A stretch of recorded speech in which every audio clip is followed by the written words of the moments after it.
नमस्ते, मेरो नाम रवि माझी हो। म इन्द्रावती गाउँपालिका 11 बासिन्दा हो। यस गाउँपालिकामा अवस्थित सेतीदेवी मन्दिरको धेरै बिजोग देखेँ। माथिबाट भर पसेर बल्ल झारहरू पलाएर त्यसो भएर मैले यो झारहरू सफा गर्न लागिरहेको छु। यो आज चाहिँ यो मन्दिर धेरै घाँसहरूले भरेको रहेछ होइन। यसलाई चाहिँ म आज सफा गर्दैछु। सक्नुहुनेछ मन्दिरको माथिबाट देखेको भ्युजहरू सबै घाँसहरूले भरेछ। यो घाँस चाहिँ हामीले हाम्रो मन्दिर समुदायमा रहेका धर्मस्थल तथा पार्टीपवाहरू सदैव सफा राख्नुपर्छ भन्ने मूल नाराका साथ आज म यस भिडियो तपाईँहरूसम्म लिएर आएको छु।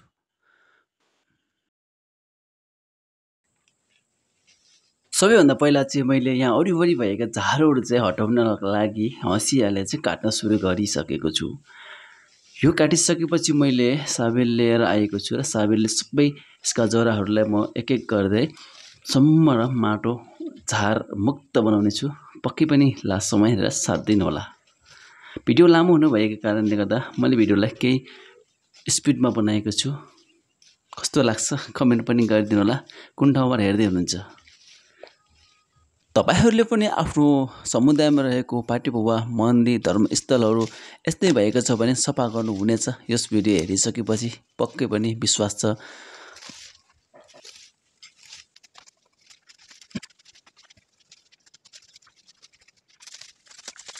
फाइनली गाइस मैले चाहिँ हँसियाले काट्ने घाँसहरू चाहिँ काटिसकेको छु।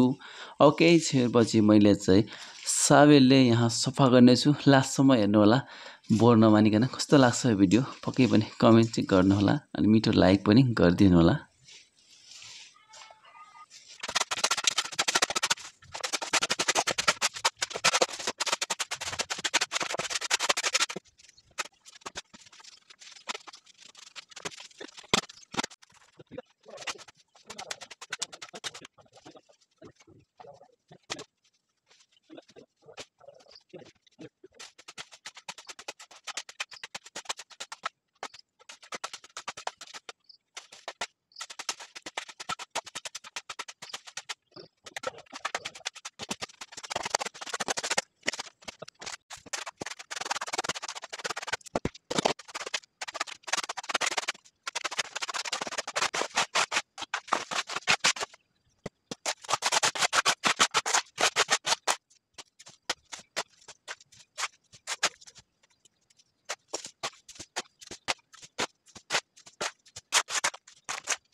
ल सो गाइस सकिँदै गइसकेको छ। अब मैले सोरसार गर्छु त्यो थोरै बाँकी भएको बाल्लाहरू अनि बाल्लाहरू सोरिसकेपछि चाहिँ यो के कम्प्लिटली सफा हुने नै छ।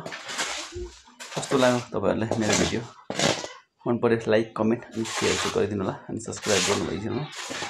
मिठो सब्सक्राइब कुरा गरेर जानु होला।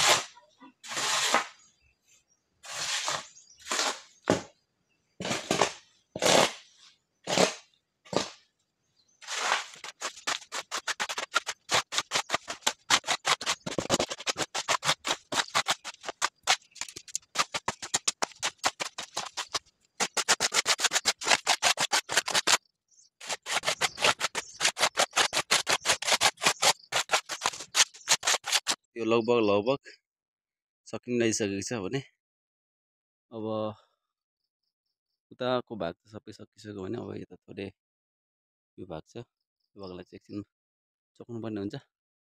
सक्नुहुन्छ वरिपरि कटिङ छ।